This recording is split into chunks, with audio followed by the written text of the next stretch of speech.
യുവതലമുറയെ വാർത്തെടുക്കാൻ ആഗ്രഹിക്കുന്ന അധ്യാപകൻ അല്ലെങ്കിൽ അധ്യാപികയാണോ നിങ്ങൾ? എങ്കിൽ നിങ്ങൾക്കായിട്ടുള്ള ഒരു സുവർണ അവസരമാണ് വന്നു ചേർന്നിട്ടുള്ളത്.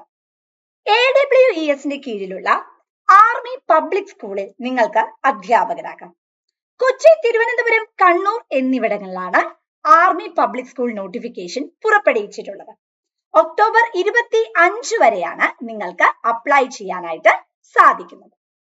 KVയിലെ പോലെ തന്നെ PGT, PRT, TGT പോസ്റ്റുകളിലേക്കാണ് നോട്ടിഫിക്കേഷൻസ് പുറപ്പെടുവിക്കുന്നത്.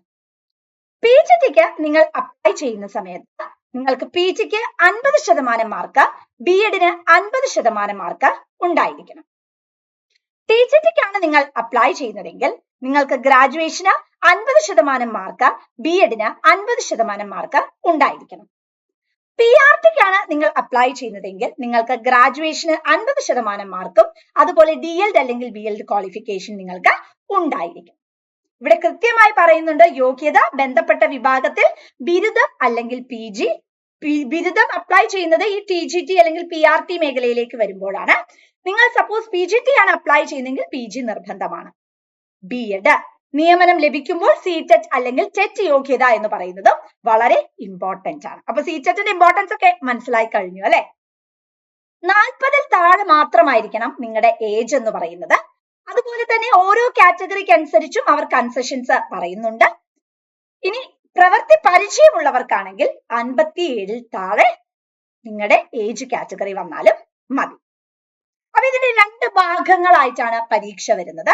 പാർട്ട് A, പാർട്ട് B എന്ന് പറയുന്നത്. ഇപ്പൊ PGT, TGTക്കാണ് നിങ്ങൾ അപ്ലൈ ചെയ്യുന്നതെങ്കിൽ പാർട്ട് A എന്ന് പറയുമ്പോൾ general awareness, mental ability, comprehension, അതുപോലെ എഡ്യൂക്കേഷണൽ കോൺസെപ്റ്റ്സ് ആൻഡ് മെത്തഡോളജി ആണ് വരുന്നത്.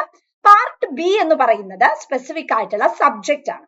ഇതാണ് നിങ്ങളുടെ PGT, TGTയുടെ മേഖലയിൽ വരുന്നത്. PRTയുടെ സിലബസ് എന്ന് പറയുന്നത് പാർട്ട് Aയിൽ ഒതുങ്ങുന്നതാണ്.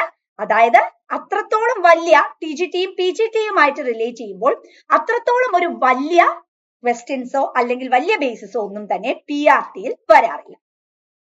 ജനറൽ കാൻഡിഡേറ്റ് ആണ് നിങ്ങളെങ്കിൽ നിങ്ങൾക്ക് ഇവിടെ ആവശ്യമുള്ളത് ആദ്യം തന്നെ 50% മാർക്കാണ് APS കാർഡ്. ബാക്കിയുള്ള റിസർവേഷൻ കമ്മ്യൂണിറ്റിക്ക് OBCക്ക് 45% അങ്ങനെയാണ് കണ്ടീഷൻസ് വരുന്നത്. ഇവിടെ സ്ക്രീനിംഗ് ടെസ്റ്റ് എന്ന് പറയുന്നത് 3 ഫോമിലാണ് നടക്കുന്നത്. 1 online screening, 2 interview, 3 demo and computer test.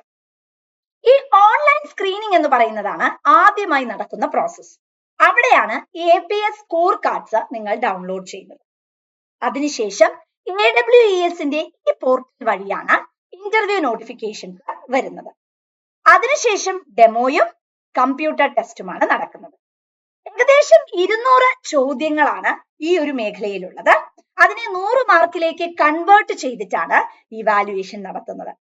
ഏറ്റവും കൂടുതൽ ഓപ്ഷൻസ് ഉള്ള പല ഡൈവേഴ്സിഫൈഡ് ആയിട്ടുള്ള കൾച്ചർ എൻറിച്ച് ചെയ്യാൻ താല്പര്യമുള്ളവരാണ് നിങ്ങളെങ്കിൽ നിങ്ങൾക്ക് ഏറ്റവും ചൂസി ആയിട്ടുള്ള ഒരു പ്രൊഫഷൻ തന്നെയാണ് ആർമി പബ്ലിക് സ്കൂളിന്റെ ഈ ഒരു ഓപ്പർച്യൂണിറ്റി എന്ന് പറയുന്നത്. അപ്പൊ ബെറ്റർ ലേറ്റ് ദാൻ നെവർ അല്ലെ?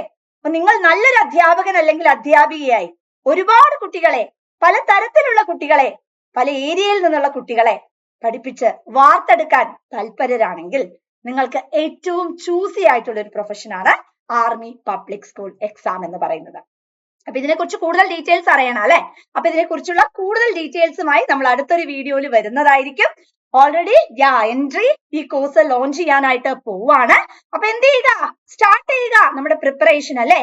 ഇന്ന് തന്നെ നമ്മുടെ പ്രിപ്പറേഷൻ തുടങ്ങുക. മനസ്സിൽ ഉറപ്പിക്കുക, നമ്മൾ ആർമി പബ്ലിക് സ്കൂളിൽ ഇന്ന് സങ്കല്പിക്കുക, ആർമി പബ്ലിക് സ്കൂളിൽ ഒരു അധ്യാപകൻ അല്ലെങ്കിൽ അധ്യാപികയായിട്ട് മാറുന്നതായിട്ട്. അപ്പൊ എൻട്രി കോഴ്സ് ലോഞ്ച് ചെയ്യാനായിട്ട് പോകുന്നുണ്ട്.